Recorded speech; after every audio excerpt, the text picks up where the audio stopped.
Hi, hello. Let me go to the childhood first.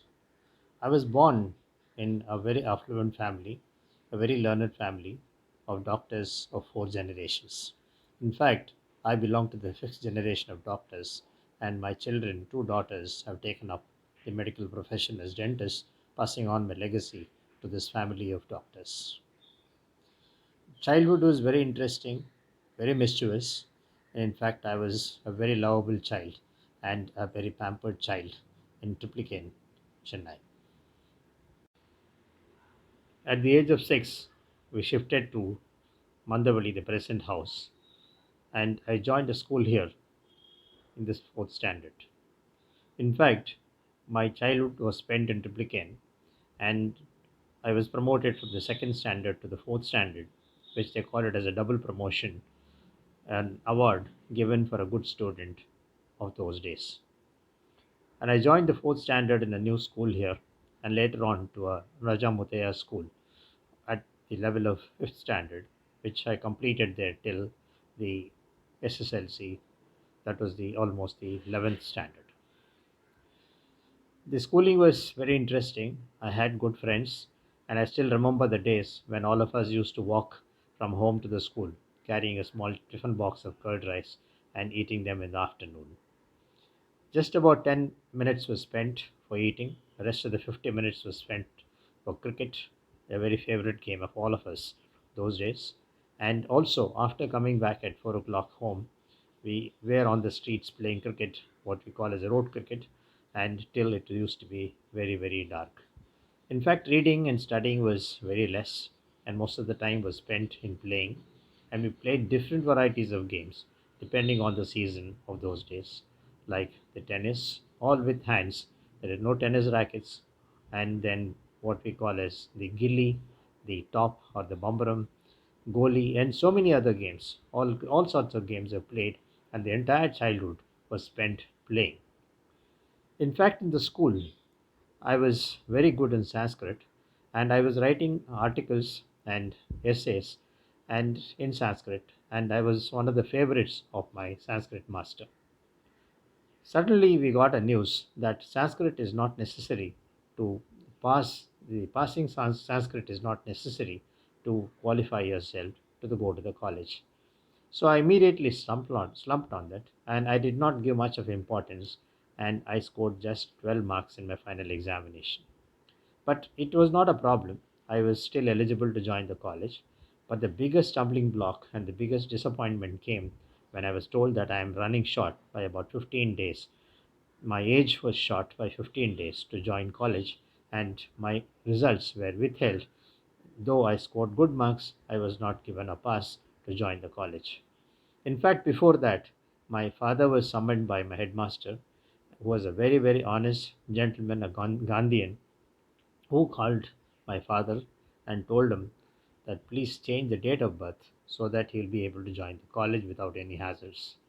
But my father was so stubborn that he said, I will not tell a lie, especially if it is connected to my children, and I will not tell a lie. And he said, even if he loses a year, it does not matter. And so I had to stay at home. I could not join college.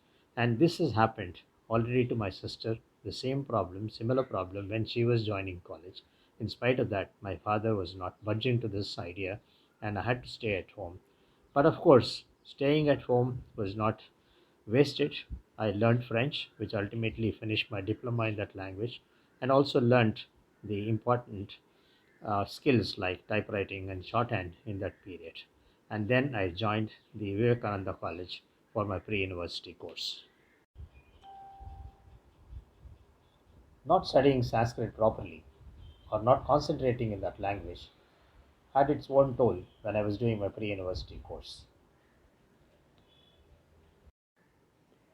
After 1 year came the time to join the Vivekananda College for my pre university course in preparation to join the medical college.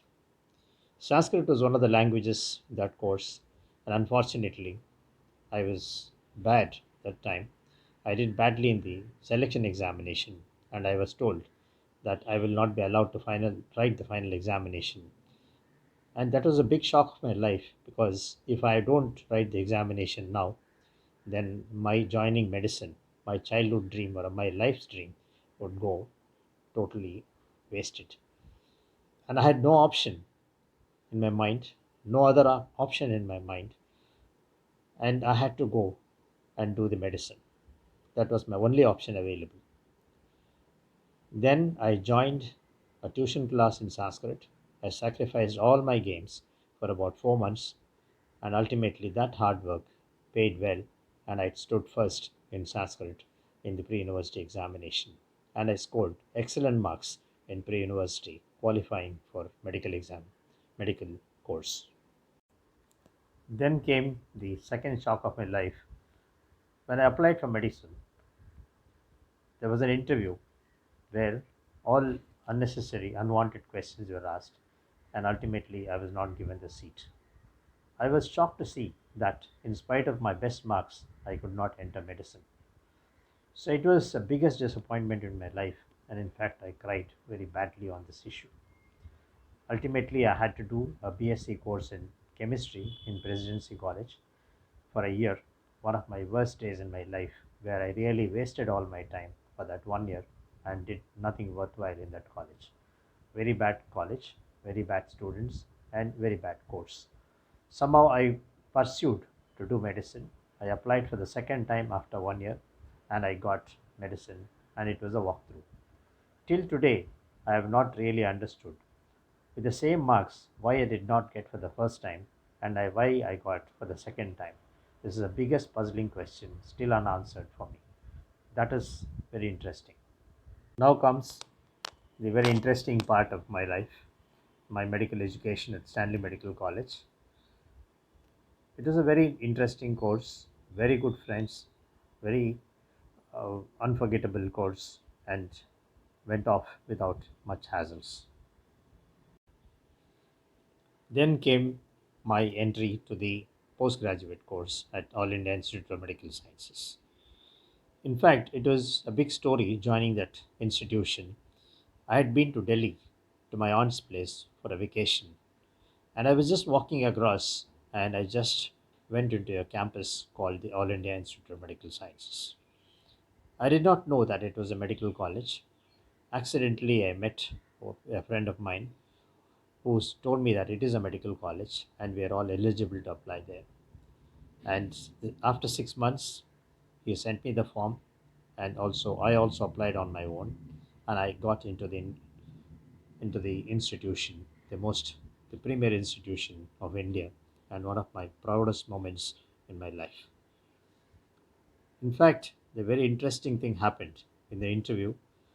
There was a one dark, tall man, Dr. Gopinath, was there in the director's interview. That's the final interview or the third interview, and he asked me, "Are you from Triplicate?" I was shocked to hear this, that in Delhi, somebody is asking me whether I am from Triplicate. I said, "Yes." "And how do you know, sir? What is your connection with Triplicate?" He said, "There was one Dr. Devaji Rao in Triplicate, and he was my physician. Are you anyway connected with him?" I said, "I'm his grandson." Yes, such a nice thing to know that the legacy has gone thus far. So, this was the very interesting part of my entry into that college. And after that, 3 years went off extremely well. One of the finest institutions to study and gain knowledge. With that, I became a surgeon, fully qualified, my ambition, my life's desire completed. And further, after that, I did my membership with the National Academy of Medical Sciences, presently called the DNB, or the Diplomate in the Medical Board in Surgery. In fact, quite an achievement for me to have done all this without any influence or money. Can't forget those days in All India Institute of Medical Sciences. Long working hours, large textbooks, good friends, lots of roaming around in and around Delhi, and in all, that made me a good surgeon.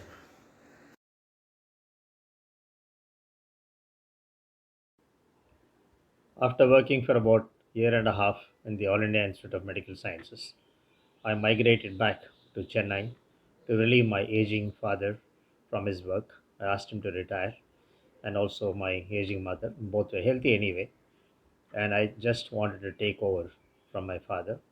I was practicing here, and I started practicing surgery, only surgery, and I've done about 40 years of service to the patients till today. I'm extremely happy that I've achieved what I wanted to, and this is one of my biggest satisfactions in my life. In the meantime, I've become a medical author. This has become a very interesting passion for me, which came to me accidentally. It was in the year 2002. I was just compiling my records, my notes, which I learned from my seniors and the registrars, Dr. Banerjee and Dr. Chatterjee, who were the excellent teachers and my good friends. And I was compiling them, and I thought I'll put them in a form of a booklet and give it to the future generation because they contain excellent notes which are not available in any book. But I was wondering who will buy my book if at all I make one.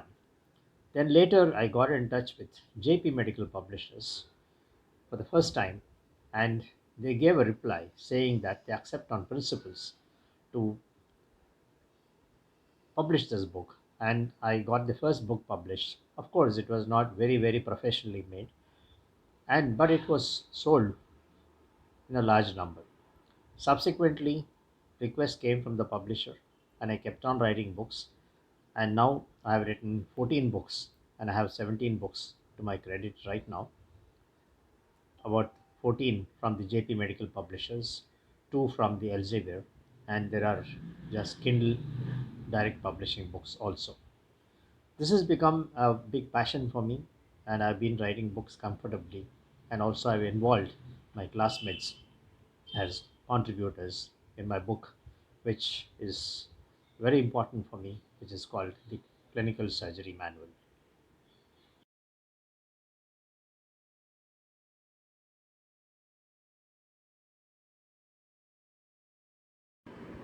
I'm extremely happy that my manual of clinical surgery is now stationed with renowned books in surgery, especially my favorite, the Bayesian Law. In fact, I've had the opportunity of meeting the present editor, Dr. O'Connell from England, when he visited Chennai.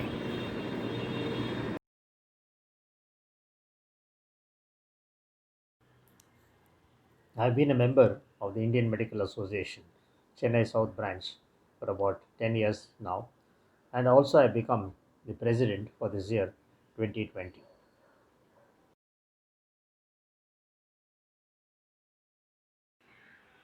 About my foreign travel, my first foreign travel was to Malaysia and Singapore with my friends to write the examinations.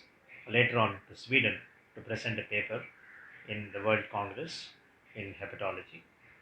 Then went to Japan to get trained in liver dissections under renowned professor Naofumi Nagasue.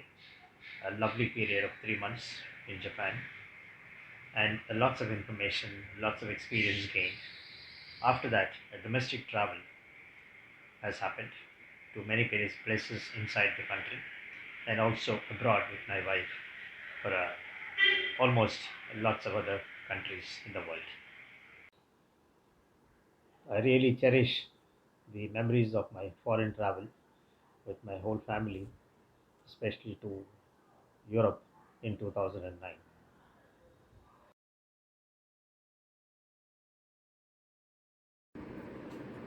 While preparing to go to Japan, I underwent a course in Japanese for a year before I really reached Japan because the Japanese was really necessary to learn something in Japan.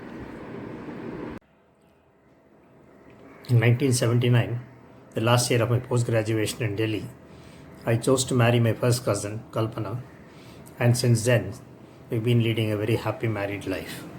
The family has expanded to two daughters, their husbands, and the recent additions, two granddaughters.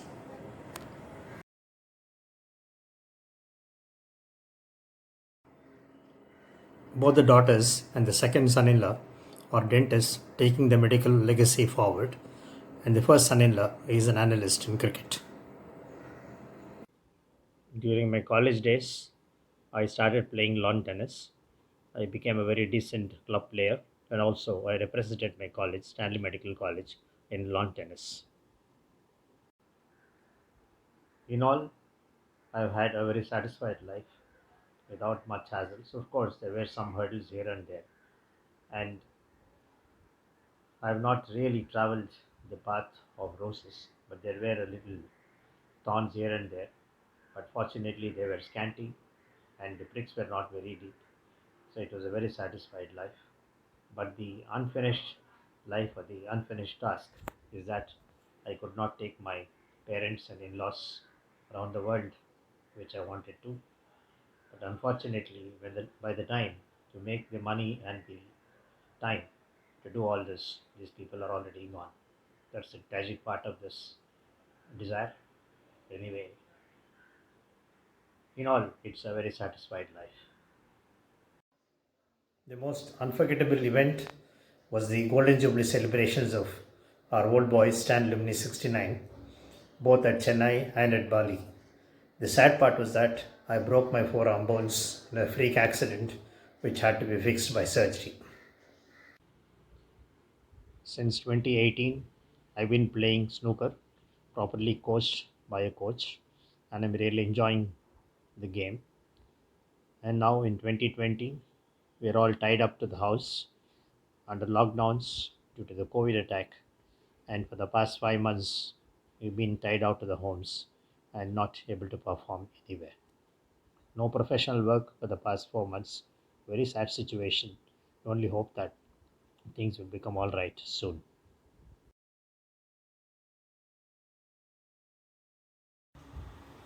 The most puzzling unanswered question is why I fell down in the weddings of both my daughters and sustained injuries, a fracture once and the second time on the face. Finally, advice to the younger generation: have a childhood dream, keep persevering, don't leave it at any point of time, don't take silly suggestions, work for it, and you will achieve it, and that is the pleasure. You will never repent if your childhood dream is accomplished. So keep perseverance.